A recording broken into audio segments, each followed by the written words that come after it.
ভোলাগঞ্জে আসলেই একটা অদ্ভুত টান আছে। এখানে পা রাখলেই মনে হয় অন্য এক জগতে ঢুকে পড়েছি। নদীর স্বচ্ছ পানি, পাথরের সাদা আলো আর দূরের পাহাড়ের নীরবতা এমন একটা অনুভূতি দেয় যা শহরের ব্যস্ত জীবনে পাওয়া যায় না। আজ আমি খুঁজেছি সেই মুহূর্তগুলো যেগুলো মানুষকে আবার প্রকৃতির কাছে ফিরিয়ে আনে। ভিডিওর শেষ পর্যন্ত থাকলে আপনি নিজেও বুঝবেন ভোলাগঞ্জ শুধু ভ্রমণের জায়গা না, এটা একটা অনুভূতি। যারা আমার সিলেট ভ্রমণের প্রথম পর্ব দেখেননি তারা আই বাটনে এবং ডিসক্রিপশনে আছে, দেখে নিতে পারবেন। এবং কত টাকা আমাদের টোটাল খরচ হয়েছে এবং কিভাবে আমরা গাড়ি ভাড়া করেছি, কত টাকা লেগেছে বিস্তারিত আছে। আর এই ভিডিওতে আপনারা বিস্তারিত দেখতে পারবেন ভোলাগঞ্জ আসতে আপনার কত টাকা খরচ হবে। বন্ধুরা, এই হচ্ছে আমাদের গাড়ির লাস্ট স্টপেজ এবং আমরা এটা কিন্তু আপনারা সাইনবোর্ডে দেখতে পাচ্ছেন। এখানে হচ্ছে ভারত বাংলাদেশের সীমান্ত বা এটা হচ্ছে কাস্টমস। এখান থেকে একটা রোড চলে গেছে, এটা সরাসরি ইন্ডিয়ার মধ্যে গেছে। আপনারা দেখতে পাচ্ছেন এখানে লেখা আছে থামুন, সামনে ভারত, সামনে ভারত। এটা হচ্ছে তাদের চেকপোস্ট বা এটা হচ্ছে আপনার গেট। এখান থেকে ওই দিকটা ইন্ডিয়া, একটু সামনে গেলে ইন্ডিয়া। আর আমরা এইখান থেকেই আপনারা যে সাইনবোর্ডটা দেখতে পাচ্ছেন আর দূরে পাহাড়গুলি দেখা যাচ্ছে। আমরা এখন এইখান থেকে হচ্ছে খাবার খাবো, তারপর হচ্ছে নৌকা ভাড়া করতে হবে। তো আমরা দুপুরের লাঞ্চ টাইম হয়েছে, আমরা নামাজ পড়ছি, নামাজ পড়ার পরে আসছি এখানে লাঞ্চ করব। আর এখানে কিন্তু আপনার বাসও ছাড়ে, আপনারা সিলেট থেকে বাস পেয়ে যাবেন। আপনারা দূরে দেখতে পাচ্ছেন বাস। আর পাহাড়গুলি আপনার যত টাকা খরচ হয়েছে, যত জার্নি হয়েছে, আপনি যখন এইখানে আসবেন, সাদা পাথরে এইখানে আসবেন, আপনার দিনটাই মনে হয় অন্যরকম যাবে বা আপনার যেটা প্রশান্তি লাগবে। এরপরে এখনও পানি, পাহাড়, পাথর এগুলি তো বাকি আছে। আপনাদেরকে পুরোটা দেখাবো, আশা করি আপনারা নিরাশ হবে না, আমাদের সাথেই থাকুন। বন্ধুরা, আমরা লাঞ্চ শেষ করলাম, ওটা আপনাদেরকে দেখালাম না। আর আপনাদের কিছু প্রয়োজনীয় জিনিস, কারো যদি জুতা না থাকে এখান থেকে প্লাস্টিকের জুতা নেবেন, পাথরের মধ্যে কিন্তু আপনারা হাঁটতে পারবেন না। তারপর হচ্ছে সানগ্লাস, গামছা, তোয়ালে, তারপর হচ্ছে লুঙ্গি সব পাবেন। আর এই হচ্ছে গেট নাম্বার 3, এই গেট থেকেই তো সবাই এন্ট্রি করে, আমরা এই গেট থেকে এন্ট্রি করলাম। এখান থেকে আপনার এন্ট্রি করতে হবে। আর পাশে কিন্তু খাবার হোটেল এইখানেও আছে, বাট ওইখান থেকে আমরা খেয়ে আসছি। এই সিঁড়ি বেয়ে নিচে নামতে হবে। আর আপনারা দেখতে পাচ্ছেন ওই যে নদী, এটা হচ্ছে টিকিট কাউন্টার। আর এইখান থেকে আমাদেরকে টিকিট কাটতে হবে এবং মাঝি নিতে হবে।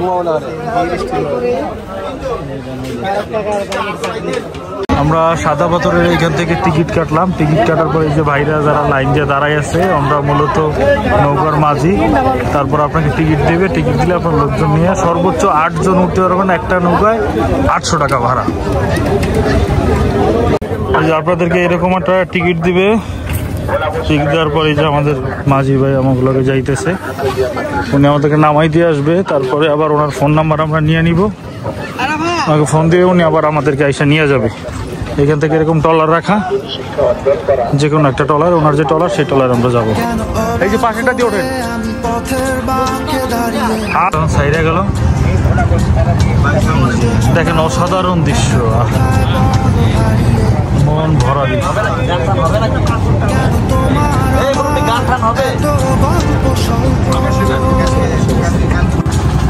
আজ হঠাৎ করে কেন হলো সবই অল্প,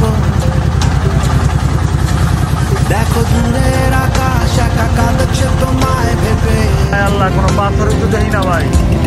আর মেঘের মাঝে সব ভাবনাগুলো ছায়া লাইছে।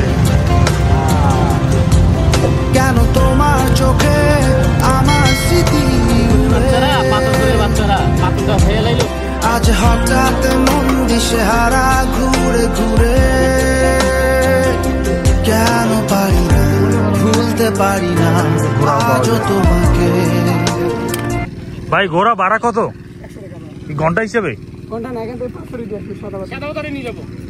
না, তাহলে লাইটেই যাই আমরা, পুরুষ মানুষ লাইটেই যাই। আমি সাদা পাথর পেয়ে গেছি, এই যে সাদা পাথর, এই যে মাইনুল একটা সাদা পাথর পেয়ে গেছে। স্মৃতি যে আমরা সাকসেস, পাথর কিন্তু পাইছি, পাথর আমরা খেয়েই ছাড়বো। হ্যাঁ,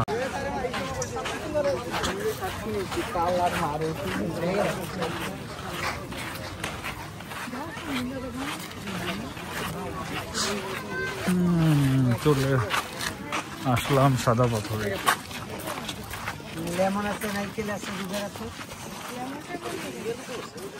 না না, পাহাড় পড়ছে ইন্ডিয়ার মধ্যে ভাই।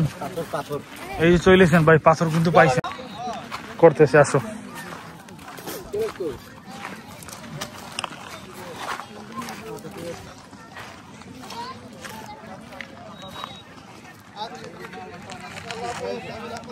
ভাই, আপনার নাম কি ভাই?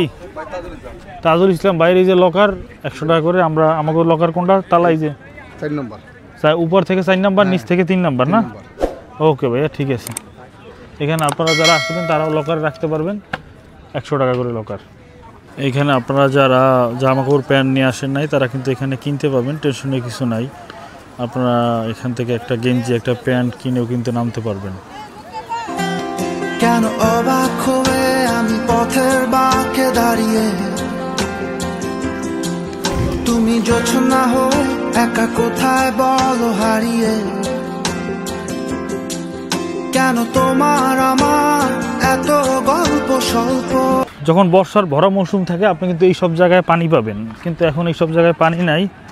আমরা যাচ্ছি নিচের দিকে পানির খোঁজে, পানি এর জন্য। দেখি, চলেন সবাই যাই। এর মাঝে সব ভাবনাগুলো ডুবে, কেন তোমার চোখে আমার স্মৃতি উড়ে, আজ হঠাৎ মন দিশে হারা ঘুরে ঘুরে। কি কোন পর্যন্ত বাংলাদেশ কোন তো? ওই যে দেখা যাচ্ছে না সাদা লাইট, ওখানে রাতে লাইট জ্বলবে। হ্যাঁ হ্যাঁ, ওর নিচ দিয়ে কাঁটাতারের বেড়া আছে। আর ওই নিচ থেকে কাঁটাতারের বেড়া থেকে তারই 300 ফিট এই পাশ থেকে হলো ইন্ডিয়ার সীমানা, বাংলাদেশের সীমানা। ওই যে সাদা যে নদীর কুল, ওই পর্যন্ত বাংলাদেশ নাকি? ওই যে, আরে না, হ্যাঁ, ওই গাছের ভিতরে সাদা সাদা লাইট সিস্টেম দেখা যাচ্ছে, হ্যাঁ ওটা বাংলাদেশ। ওটা পর্যন্ত হলো ইন্ডিয়া বাংলাদেশ সীমানা। ওখানে রাতের বেলা লাইট জ্বলে, ওর নিচে কাঁটাতার ল্যাম্প পোস্ট। হ্যাঁ, ওর নিচে কাঁটাতারের বেলা আছে জঙ্গলের ভিতর দিয়ে। ওই যে গাড়ি, ওটা তো ইন্ডিয়ান গাড়ি, ওই যে গাড়ি দেখা যায়। শুধু এই আমাদের সীমানা বেশি দূর না তো, এই যে জায়গাতে সামান্য এখানে ইন্ডিয়া। ওই যে লাইট পোস্ট দেখা যাচ্ছে, ওটা ইন্ডিয়ার 300, আমাদের 300 মিটার ভিতরে ঢুকে ব্যারিকেড না? বাংলা ইন্ডিয়ার 300 মিটার ভিতরে ঢুকে। আর এই পাশে সব বাংলাদেশ, এই যে এটা বাংলাদেশ, এটা বাংলাদেশের বিজিবি। এই যে মসজিদ আমাদের, হ্যাঁ। যতদূর চোখ যায় কেবল সাদা সাদা পাথর, মাঝখানে স্বচ্ছ নীল পানি, উপরে নীল আকাশ, আর সবুজ পাহাড়ে মেঘের আলিঙ্গন, যেন প্রকৃতির এক অপরূপ স্বর্গরাজ্য। সব মিলিয়ে শিল্পীর তুলিতে একা এক অদ্ভুত সৌন্দর্যের ক্যানভাস এই ভোলাগঞ্জ। একটা ছেলে মনে রাঙিনাতে ধীর পাইতে এক্কা দোক্কা খেলে, কোন পাহাড়ি ঝর্ণা খুঁজে। ভোলাগঞ্জ সাদা পাথর। সাদা পাথর, এই যে পাথর কিন্তু খায় নাই। তোমার পাথর ডাক দাও, এই যে পাথর। পাথর পেয়ে গেলাম আমরা। পাথর আছে সবাই হাতে? হ্যাঁ হ্যাঁ, আমরা সাদা পাথর। সাদা পাথর, সাদা পাথর, ভোলাগঞ্জ সাদা পাথর। আস্তে আস্তে আমার মাইক দিতে দেবে খারাপ। আর তোর বাইক যাক, আমরা পাথরে খুবই মজা করতেছি, আমাদের সাথে থাকেন। আমরা গাড়িটা খুঁজে স্টেশন, আমরা আছি যে হাজার হাজার আমাদের রাসেল ভাই গান করতেছে, হাজার হাজার মানুষ এখানে আছে, নারী পুরুষ, এবং আপনারা পিছনে দেখতে পাচ্ছেন ইন্ডিয়ান পাহাড়গুলি। আর আমরা এই যে ইন্ডিয়া থেকে যে ঝিরি বলেন বা পানি বলেন, বা এই যে পাথরে পানিটা আসে বা ঝর্ণার পানি আসে, আমরা এখানে বসে উপভোগ করতেছি, এনজয় করতেছি। আমরা 2 ফ্রেন্ড, 3 বড় ভাই আছে আমাদের সাথে।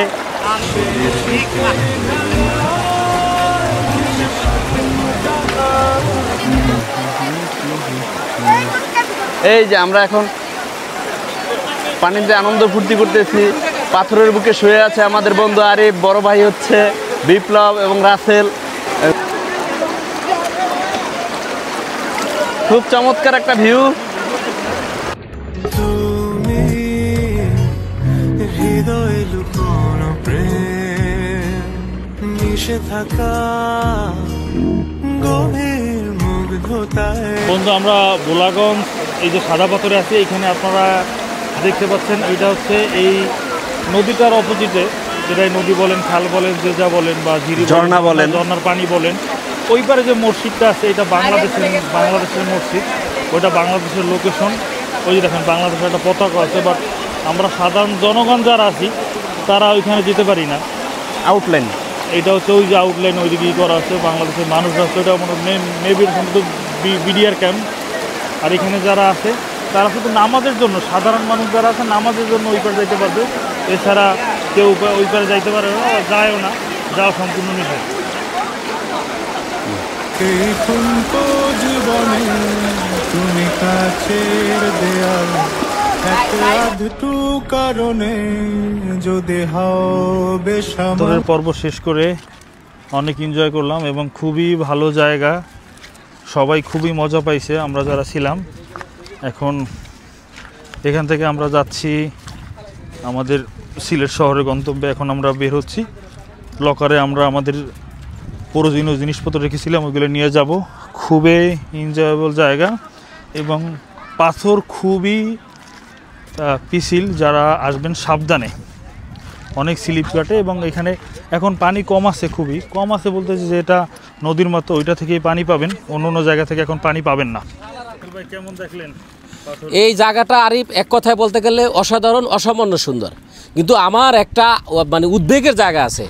এত সুন্দর একটা জায়গা, আমাদের জায়গা, এটাতে এই সম্পত্তিটা কিন্তু শুধুমাত্র সিলেটবাসীর না, এটা সারা বাংলাদেশের সম্পত্তি, এটা প্রাকৃতিকভাবে আমরা পাইছি। দুঃখের বিষয় হলো এই যে দেখো এখানে প্রায় 1/3, 3 ভাগের 1 ভাগ এখন আছে, কিন্তু প্রশ্নটা হলো যে ওই সাইডে পাথরগুলো গেল কই, ওই পাশে পাথরগুলো গেল কই? পাথর কি আসলে 3 ভাগের 1 ভাগ আছে না, এখন আমি তো আর আগে আসি নাই, আমার কাছে যতটুকু মনে হচ্ছে এইখানে পাথর এলে ওই যে খালি জায়গাটা ওখানে পাথর থাকার কথা না, অবশ্যই থাকার কথা। তার মানে ওগুলো নিয়ে গেছে চোরে, ওদের কোন জায়গায় কামড় দিবে মানে মুখে কি আসে আমি এখন যাই হোক, কিন্তু বিষয়টা হলো গিয়ে যে শেষ পর্যন্ত পাথরের উপরে কামড় দিয়ে দিয়েছে, এটা খুবই একটা খারাপ অ্যালার্মিং। এটা কোনোভাবেই অ্যালাউ করা যাবে না, কারণ এটা আমার দেশের জাতীয় সম্পদ। হ্যাঁ, এটার ব্যাপারে কোনো স্যাক্রিফাইস চলবে না। সিলেটবাসীকে অনুরোধ করব যাতে এই পাথর খেকোদেরকে ফিরাইয়া পাড়াইয়া পেটের ভিতর থেকে পাথর বাড়ি করে আবার জায়গায় এনে দিয়ে যেতে হবে, এটা আমাদের দাবি। বন্ধুরা, ভোলাগঞ্জ সাদা পাথরের পর্ব আমরা এখানে শেষ করছি। দেখা হবে পরবর্তী পর্ব। আমাদের সিলেট ভ্রমণের পরবর্তী পর্ব হচ্ছে জাফলংকে নিয়ে। আপনারা অবশ্যই আমাদের সাথে থাকবেন এবং দেখবেন। আর যারা আমাদের প্রথম পর্বটা দেখেননি সিলেট ভ্রমণের রাতারকুলের, তারা দেখে নেবেন, আমাদের ডিসক্রিপশনে দেওয়া আছে। আর বন্ধুরা, আপনাদের হোটেলে ব্যাক করে রাতের বেলা সিলেট শহরে 5 বাই ভর্তা ভাত কিন্তু কোনোভাবে মিস করবেন না। দারুণ মজার এবং খুবই সুস্বাদু। এটা কি ভর্তা? এটা ডাল ভর্তা, মাছ ভর্তা, ডাল ভর্তা, বেগুন ভর্তা, শুটকি ভর্তা, করলা ভাজি, মরলা শুটকি, বেগুন দিয়ে শুটকি, এটা হচ্ছে বেগুন। আচ্ছা।